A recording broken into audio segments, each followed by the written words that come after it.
삼국지에서 가장 유명한 숫자가 있습니다. 바로 백만대군이에요.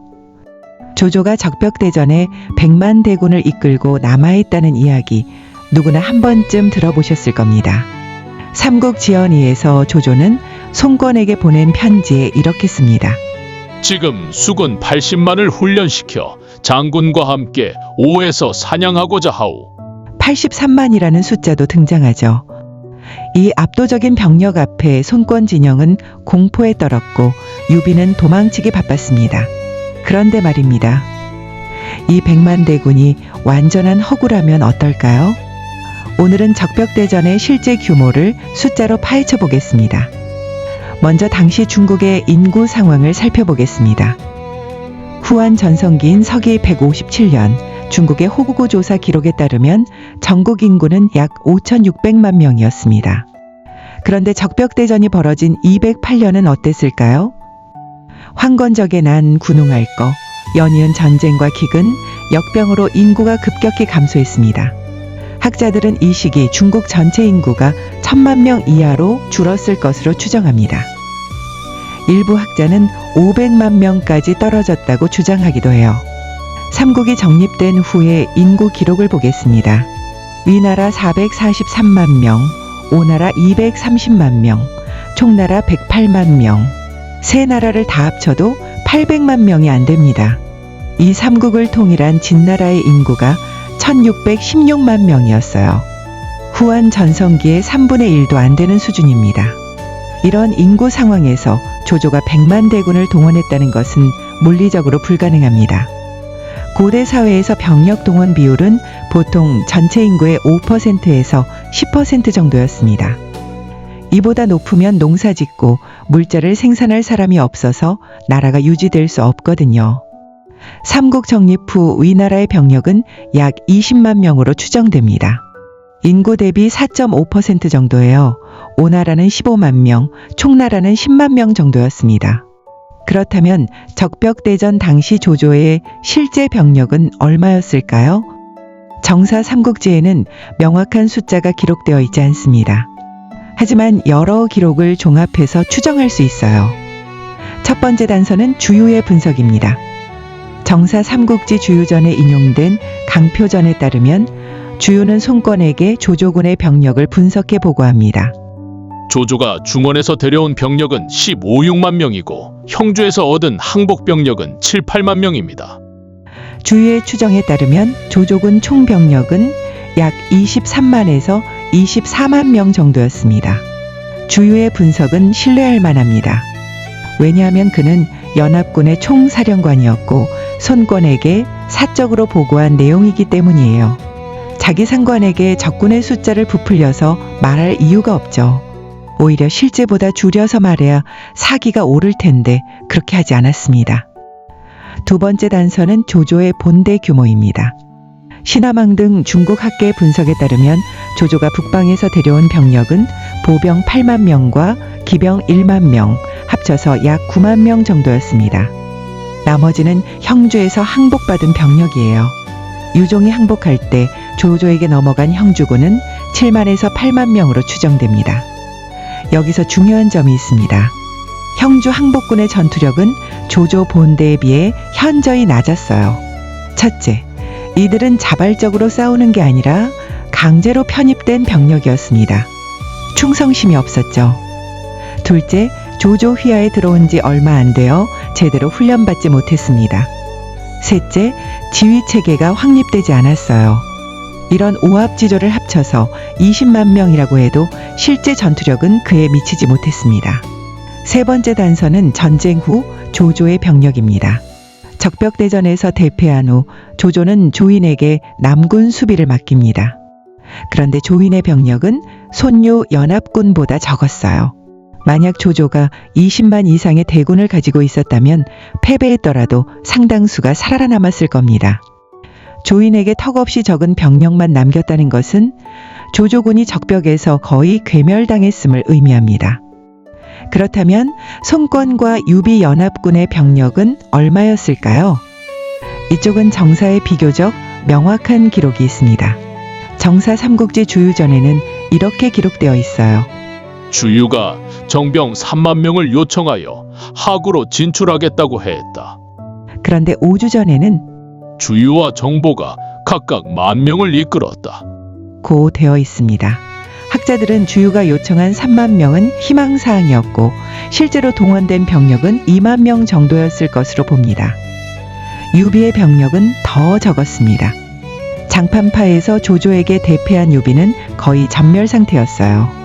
정사에 따르면 유비는 관우의 수군과 유기의 강하군을 합쳐 약 10,000명에서 2만 명 정도를 동원할 수 있었습니다.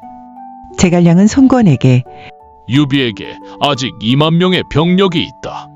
고 말했지만 이것은 협상을 유리하게 이끌기 위한 과장이었을 가능성이 높습니다. 종합하면 손유 연합군의 총 병력은 3만에서 5만 명 사이였습니다.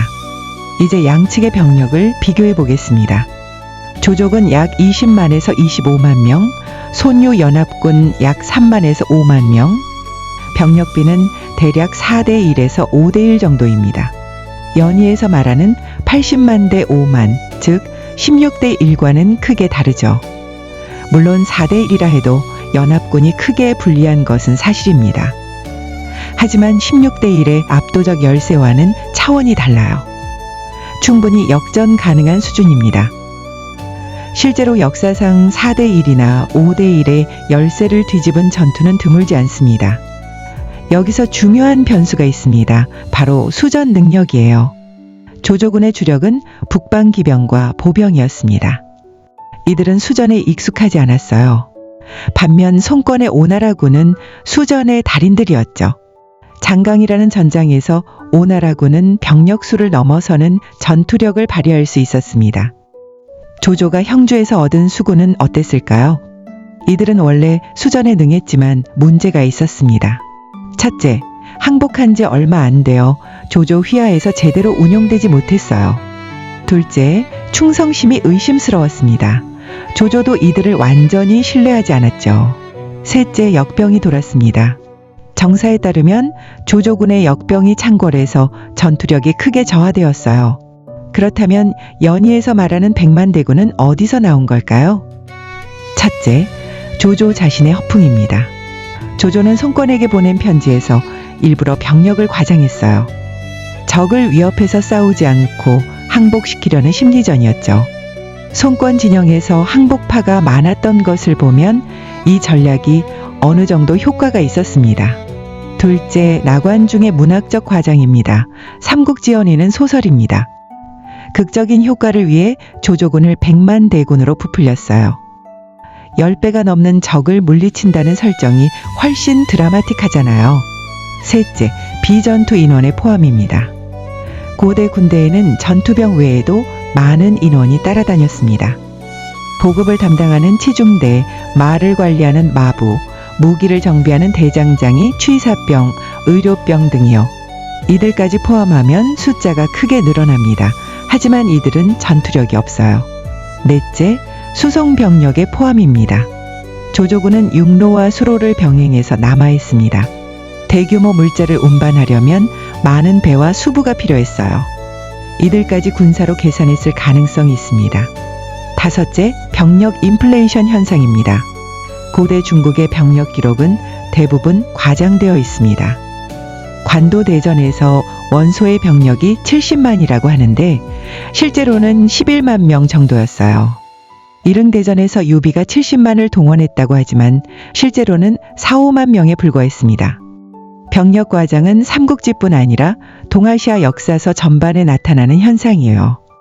이제 실제 전투 양상을 재구성해 보겠습니다. 조족은 약 20만 명이 장강을 따라 남하합니다. 하지만 이중 전투에 직접 투입된 병력은 전부가 아니에요. 후방 수비, 보급선 유지, 예비대 등을 빼면 최전선에 투입된 병력은 10만 명 내외였을 겁니다.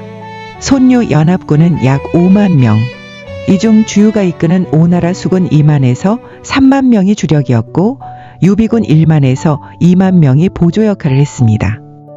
양측이 적벽에서 처음 맞붙었을 때 조조군은 역병과 배멀미로 전투력이 크게 저하된 상태였습니다. 초전에서 주유에게 패배한 조조는 북쪽 강안으로 물러나 진을 쳤어요. 그리고 배들을 쇠사슬로 연결해 병사들의 배멀미를 줄이려 했죠. 이때 황계의 화공 작전이 실행됩니다. 황계가 이끈 화선은 수십 척 규모였어요. 불이 붙은 배들이 조조의 함대로 돌진했고 쇠사슬로 연결된 배들은 도망칠 수 없었습니다. 불길이 번지면서 함대가 전소했고 육지의 진영까지 불이 옮겨 붙었어요. 조조는 남은 배를 스스로 불태우고 육로로 퇴각합니다. 화영도로 도망치는 과정에서 많은 병사가 진창에 빠지거나 말발굽에 밟혀 죽었습니다.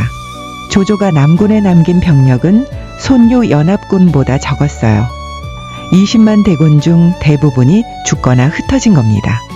적벽대전은 이소승대, 적은 병력으로 많은 적을 이긴 전투로 유명합니다.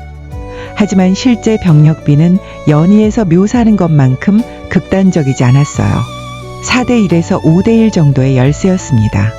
물론 이것도 큰 열세지만 지형과 기후, 역병과 수전 능력 차이를 고려하면 충분히 역전 가능한 수준이었죠. 결론을 내리겠습니다. 조조의 100만 대군은 허구입니다. 실제 병력은 20만에서 25만 명 정도였고 그 중에서도 전투에 직접 투입된 병력은 더 적었어요.